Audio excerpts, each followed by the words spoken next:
Thank you for turning to 10, your news leader. 10 News Conference with Gene Valicenti continues right now. This is a $10.5 billion fund, and to me, it's not only safeguarding the taxpayers' money, but ensuring that we're meeting the benefit requirements for our retirees.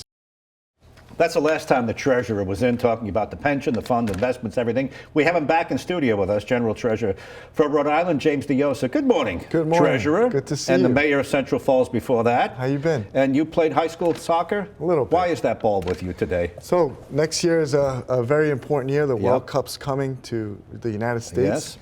Rhode Island is closer to Gillette than Boston is, so Yep. we're going to have over 500,000 people in the region, over $300 million that could have economic impact on our state.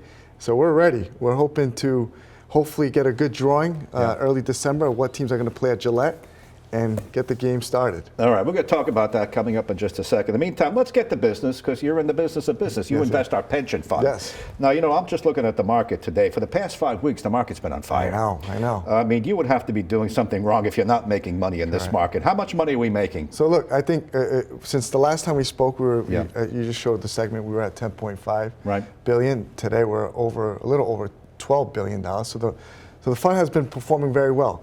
The difference is, we have a different risk profile. Yep. We can't go all in on certain strategies. We have to be very careful on the upside and also on the downside to ensure that we're meeting benefit payments, as I mentioned, and lessening the impact on the taxpayers. So we're doing a good job. This last year we met our benchmark, which is important, which is 7% return rate. We're doing all right. But yeah, we're watching. Yeah. We don't drive our strategy based on current events, but we're aware. You buy strategies. I ask my friends, what are you buying? Yeah. And then I'll see. But it's been pretty good so far, even as a little hobby. Now, you're hoping for 7% benchmark. That's good days, bad days, good years, bad years. We hope that's Okay. we're in that vicinity. Do you ever say, I think I like this stock Palantir, or Yeah, no. I like Joby, or Apple, or Target? You ever tempted to tell your board of advisors, let's buy some of this? Yeah, no, we have a really, really good team in our state investment office, and I trust them dearly. And we just brought on some new consultants to give a fresh perspective of what our asset allocation is, and is there any recommendations to change that allocation. But as of right now, we're doing all right, and I think having the full support of the Investment Commission is great. So we're strong. We're very strong. You ever want to get 10 instead of 7? Are you tempted? Look, I think as anyone watching, you see the markets run, and you look at the pension portfolio, and you look at it differently too. But I think right now we're very conservative. We want to make sure that when it goes up, we enjoy some of the benefits, but if it goes down, we mitigate. Historically, Gina Raimondo had hedge funds going for some of the money. Seth Magaziner pulled it out of hedge funds.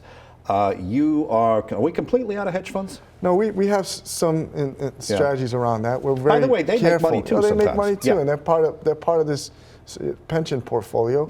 We're careful. We're very transparent about the performance, the fees. You can find it all on our website, so it's all there. All right, a couple of other things that you administer: the Unclaimed Property Fund. Have you made it easier for people to do that? I think so. Used to be in the newspaper. Used to print booklets and things like that. Yeah, we try to be innovative. So anywhere there's a meeting or an event, or even at the beach, we send our team out there. We have a great team there too, a great director. Our job is to ensure that we get that money back, and we get some good stories. Some folks are very skeptical of the program. They researched their name. They got $1,000 waiting in their account. So we've been very active, especially with municipalities. Gene, I'm a former mayor, and any amount of dollar is good money for a municipality, especially in these times. Yes. And so we make very attempted approaches to get that money back into City Hall, whether it's via letter, whether it's a personal visit, follow-up call, etc. Under Gina Raimondo, they put my name and they found money for me. Oh, yeah? That wasn't a lot, but it's some money I probably forgot about. Well, I'll go look when I get back. You know how to spell it. Spell it correctly. The Victims' Crime Compensation Fund. That's a little controversial because the administration wanted to cut money on that. The Attorney General got involved in, sued to recover it. Where do you stand with that? And tell us what that is. It's believe it or not, the Treasury manages a fund that helps victims of crime, and so whether it's homicide, recovery, whether it's medical services, moving expenses, all that, security upgrades. We do all that. And so we have a very strong fund, and obviously we're very careful about what's happening with the federal government, thanks to the AG for stepping in. But these are funds that, believe it or not, it's not out in the public as much, but it's been very useful for funeral costs, et cetera. Well, it's a person who's been a victim of crime. They run tight on money for funerals or anything else similar to that. The pattern has been go to the district court, find a friendly Democrat judge, and you'll overturn the president's ruling. Then he goes to the appeals court and tries to overturn you. Where do you stand with that? Look, we're at the first step, correct? Yeah. Look, at the end of the day, these are individuals that are going through very dark moments because of a crime, et cetera, whether it's them personally or someone in their family. We're always going to be very active in ensuring that this program continues, and we'll be advocating, as we have been, to ensure that it continues funding these programs for people that need it the most. On TV at night, you run that commercial. I see your family. Yes. You have 2 children now. 2 children, 6 and 2. And I saw you saving for college? Oh, yeah. Those kids have more money than I do. So you are really taking your own advice? Of course. Now, were they born too late for the SEED program? Right? You wanted to... I started their program as soon as my first newborn was born, Ariana, and since then I started the second one with the new second one. So they've been steadily seeing that account grow every year. All right, now just make it clear for us, because there's a couple of programs. All of them, the babies born in Rhode Island, we would give them maybe a savings bond, or would give them some money in the savings account, and then there's seed money for the college accounts. Tell us about that. So right now we run a promotional program through College Bound that anyone who opens an account today will get $100 deposited into their account. And what's great about this program is, you save for the entire young life of the child. They turn 18. If they don't want to go to college, they can use it for a trade program. And with some of the rules that have been changed, you can now roll a certain percentage of that into a Roth IRA. So it's a very flexible program. Right. And there's a lot of skepticism by some parents, especially with what you're hearing, that kids are not as interested in going to college anymore. And so parents are like, why am I going to lock this money in? But now there's flexibility in that. We have the baby bonds proposal that passed last year in the legislature. It's unfunded at the moment, but the idea with the baby bonds program is we focus on families that qualify for the Rhode Island Works program. These are families who are going through very tough times. Their economic status is very low. And we would deposit $3,000 once this becomes a reality, and save it and invest it for 18 years. When they turn 18 years, they can use it to buy a home, invest in a business, college, or a vehicle for mobility. So we're trying to really break down those silos of poverty. Timing is everything. This is a good week for you to come in. The market's going okay. We're making our numbers, and everything is going good. All right. And in money, you never know. Maybe next week would have been the wrong week. Timing is everything. Stay with us, Treasurer Diossa. I'm going to talk about this soccer action coming up. Rhode Island wants a big part of it. So you stay with us too. Got a bonus.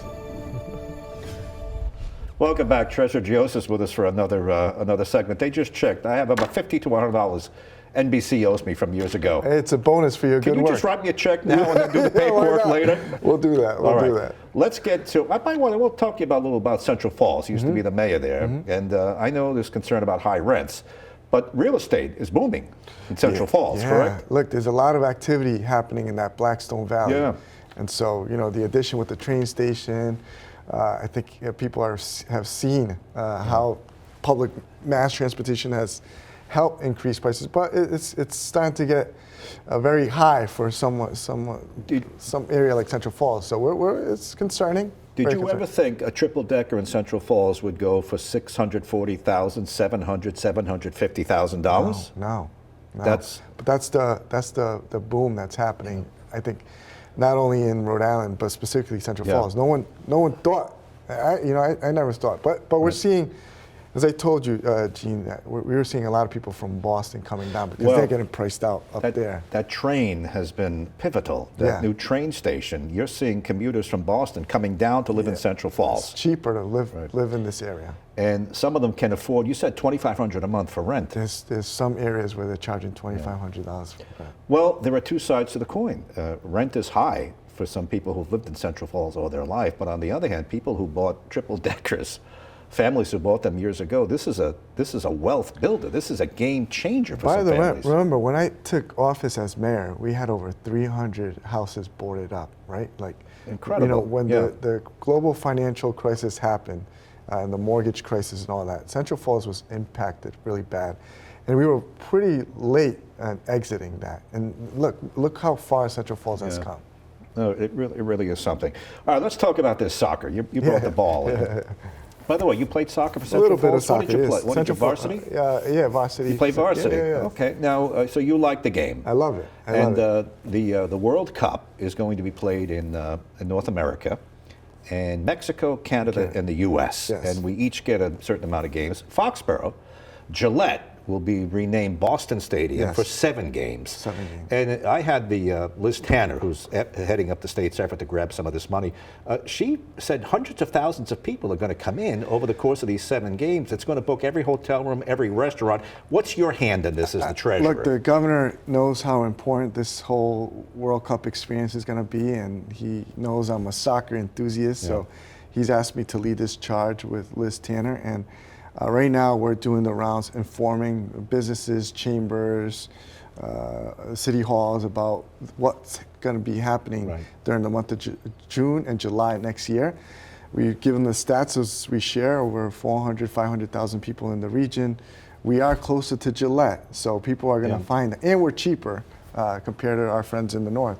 So we're going to see a lot of booming activity in this area. And with the 250th year anniversary that's happening around that time as well, you're going to see Rhode Island humming with a lot of activity. So we want to capture that excitement here in our state. Right. So the games will be played at the Gillette. They rename it Boston Stadium for the occasion. It changed the signs and everything. Yeah.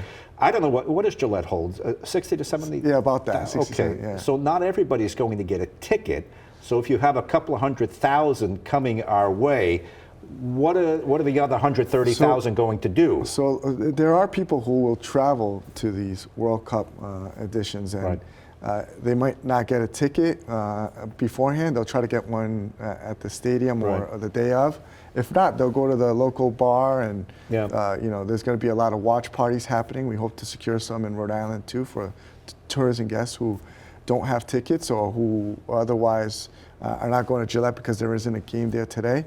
So we're excited. This is the official World Cup ball. And that's it? This is it. That's the one they'll be playing with? Yes. Okay. I'll teach you some kicking skills, Who Gene. makes it? Do you know what it's saying? Yeah, Adidas makes it. Yeah. Oh, Adidas makes it. Yeah, all Adidas, right. yeah. It's called Trianda. A Trianda. Bryant University is going to figure prominently in this, right? They're going to be a home base, so to speak. Correct. Which means what? Would foreign team practice there? What does that mean? Yeah, there's again, it's not official. I know Bryant's being considered as a base camp, so they'll be able to host teams for them to practice and do a lot of their extensive prep for their games here at Gillette. So we'll see. I think what's pivotal is early December, when FIFA does the draws of what teams are going to go where in the U.S., Mexico, and Canada. And we hope to get some good, interesting teams and put on a good show for the tourists. All right. Well, listen, it's a lot of money coming in, a lot of people too. With just about a minute left, let's talk a little politics. Yes. You're a Democrat. You've been a Democrat, and you're also a Latino. Yes. I guess one of the leaders of the Latino politicians in the state. Where do you stand with Donald Trump? Are you against everything he does? So, is there something where do you stand? So it's not everything is what he's done or said is bad. You know, this peace talk with Israel and the Gaza Strip. That's today. We're taping on Friday. So that you know, no one wants to see any type of war anywhere. Okay. And so him stepping in to be able to address that's important. I think My family is from Colombia, so we see a lot what's going on in Venezuela, and him. I just have 30 seconds. Yeah, him stepping up on that issue is important. Look, right now we're being very careful as to how we manage the finances of the state, produce what's best for the residents. I think we have a congressional delegation dealing with that. You're the treasurer, Yeah, you're right. But thanks for coming in, Treasurer Diossa. And thanks for being with us once again. That's 10 News Conference, your longest running political show in Southern New England. See you on TV next week at 6 o'clock and on the radio on WPRO. Have a great rest of your weekend.